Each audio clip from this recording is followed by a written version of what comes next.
K Black Boxing coming to you with another video, man. Terence Crawford put on a masterful performance versus Felix Diaz, man. This is the post fight.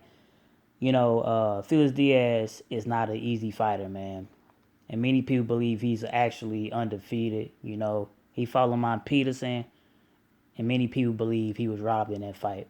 Even when he fought Sammy Vasquez, they tried to rob him, but the judges redid the scores and corrected and gave it to the rightful winner, which was Felix Diaz. Felix Diaz, like I said, is a good fighter, man. Gold medalist. You got to put an amateur background to these fighters now, since to certain fighters they use their amateur background as their tool to when they want to say that fighter deserves to be the number one spot. So since they use it for that one fighter, I'm not gonna say the fighter name because he don't deserve to be in this video. I'm gonna use it towards every amateur fighter that has a stellar amateur background. And that's how I'm gonna do it for here on out. But anyway,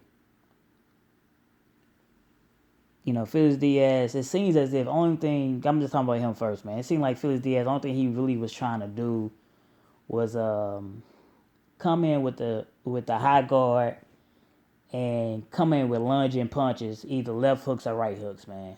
That's the only thing it seems as if he was doing the whole fight.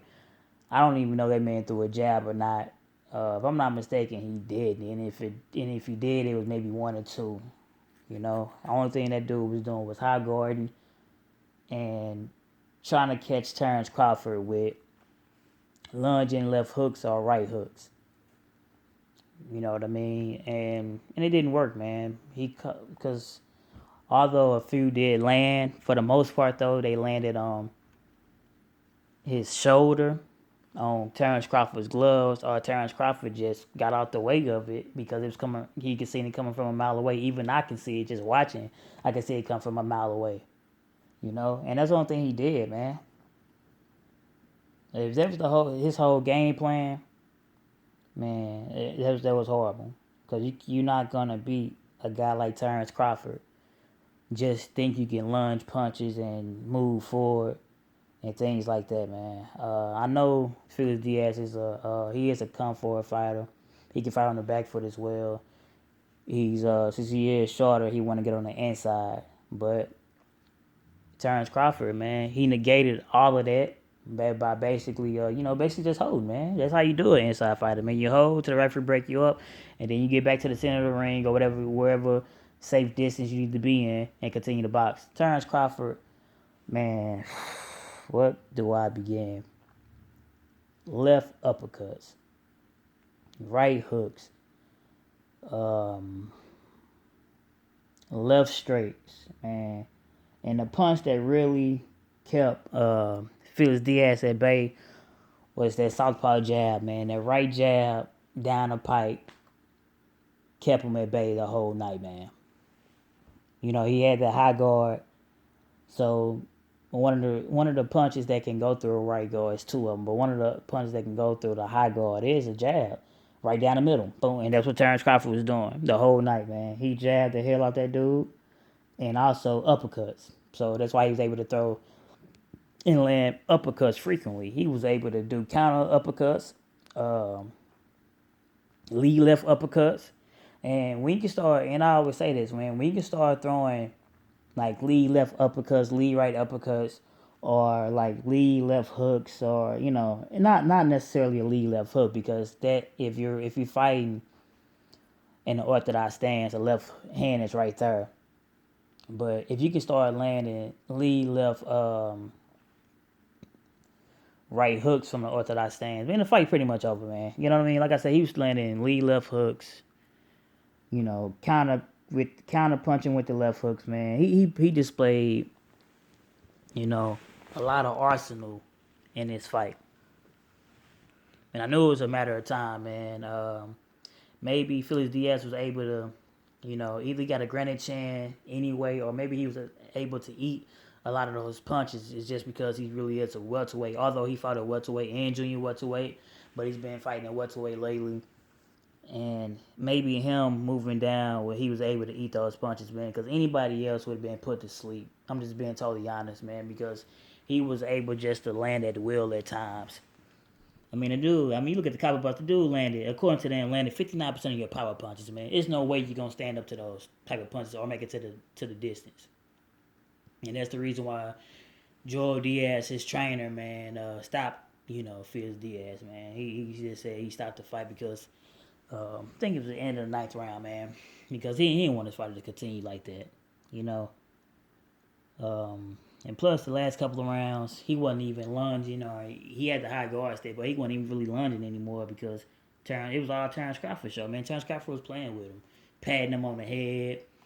I mean, putting his hands down, and putting his chin in the air, because he seen those lunges coming from a mile away, and he knew nothing was gonna come back, man. Terence Crawford is the goods, man. Like I said, he's the only fighter, and I've said it in a couple different videos, man. He's the only fighter I've seen.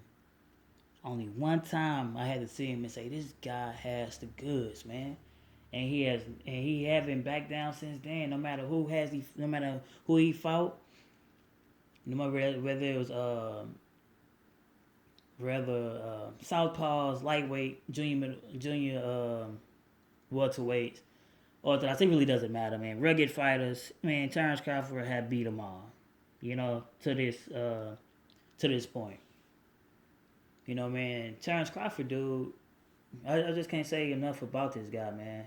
I know at the end of the fight he called out Pacquiao, and he said, if you can't get Pacquiao, then you want to unify with Indongo because he said Indongo was there to watch him fight, so he want to unify with him. I like to hear that. And he also called on Keith Thurman, man. He also said he'll move up and fight anybody. So Terence Crawford got the eyes on the prize. I would like for him first. I know the money fights are at welterweight, whether it's Errol Spence, Keith Thurman, or Pacquiao, especially Pacquiao. I know, and it's easier for them to make the Pacquiao fight because they under the same promotional umbrella. But I definitely would like for their brother to unify with Indongo because I believe Indongo would actually pose a bigger threat than Felix Diaz. And there's no taking no shot at Felix Diaz, man, because I said Terence Crawford was going to win anyway. That I think it's going to be in this dramatic fashion and this one side of the boxing clash. Not at all. So when you got a fighter like Diaz, man, and you put him in front of Terence Crawford, and Terence Crawford can make it look like easy work, other than taking a couple of lunging shots here and there. Dude, this is probably one of the easiest fights Terence Crawford ever had, man. Dude, only thing I can say that if Terence Crawford do unify and become undisputed and beat Indongo, he's number one in my opinion. He already in my top 5, man. He's moving up the ladder. One thing I want to say, man, before I could continue to say what I was about to say about him being number one. Top Rank is sitting on the gold mine with Terence Crawford. And they rather worry about the other fucking fighters. One fighter who's one step away from retirement, and the other fighter fucking got 9 fights, already got 1 loss. And I'm not gonna say neither fighter's name. Y'all already know what the fuck I'm talking about. But they rather talk about, his old fighter still a draw. Or they really talk about this guy, oh, he's the Matrix, he's one of the best, he's number one, and all that bullshit. He already got a loss out of 9 fights. Instead of talking about Terence Crawford, who has the potential to be the best. And in my opinion, like I said, if he unified with Indongo, man, you gotta argue, you gotta put that man number one. And if not number one, definitely he got to be in the conversation. And the reason I'm saying it because he would be undisputed. He would have all the belts, and that haven't happened in about 10 plus years. So him doing that, whether he in the lower division or not, or a lot of fans or fanboys try to say, well, who has he fought, man? It doesn't matter. That man is undefeated. If one particular fighter can fight a whole bunch of nobodies and be considered number one, then hey, why not? And I'm not saying the guys Terence Crawford is fighting is nobodies. They're just quick to discredit a fighter once you put him up there. Like Victor Post, like, oh man, he's a creme de la creme, one of the best. He ain't gonna beat him. And once he beat him, how good really? How good was he really? Gamboa, another gold medalist, stellar background in the amateurs. You know, he beat him, and Gamboa showed you how good he was and how much heart he had. Cause even though he got knocked down several times, he kept getting up, and that man had the heart, and he wanted to continue. Terence Crawford is way too much. It's levels to it, man. It is levels, and that's what people have to understand, dude. Professional, and amateur is amateurs. But since I want to play this amateur BS, I'm gonna continue to put it up. Anybody with a stellar amateur background, I'm gonna put it and say it.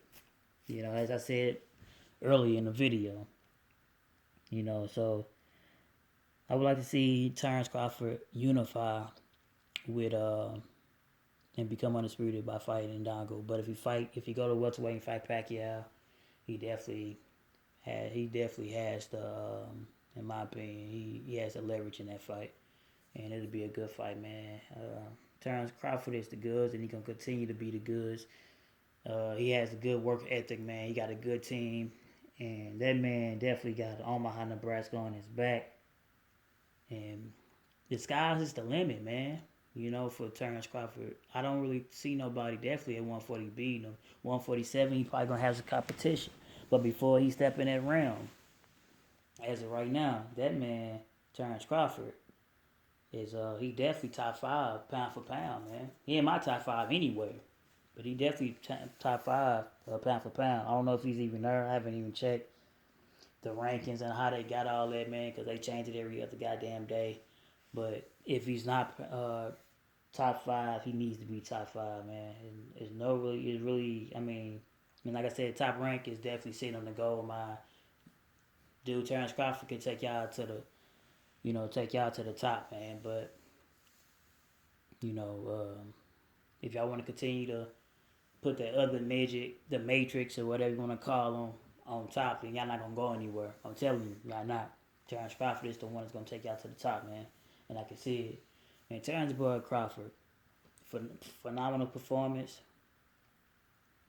Man, every time I see him, man, he amazes me. He one of the guys that I truly love to watch. You know what I mean? Made me really truly fall in love with boxing again. You know, and I'm just being totally honest. Because how the way boxing is, sometimes it make you do fall out of love and say, you know what, I'm done with it. But, you say that for a little minute, then another fight come on, and then you're ready to go, man. Today, man, was a phenomenal fight cards all around, man. Basically, all the fighters, basically got knockouts, man. Whether it was like Tank Davis earlier, Terence Crawford got the stoppage, Gary Russell Jr. got the stoppage, fucking Ray Beltran, shit, probably got knockout of the year so far. He got the stoppage, and even the Jose guy that fought Andre Durrell, he got a stoppage too. Although it was after the bell. Other than that, he would have got a knockout. That shit funny to me. I had to say it twice, man. Okay, Black Boxing. I'm signing off. Like, comment, subscribe. Terence Crawford, man, on his way to the top of being number 1 pound for pound.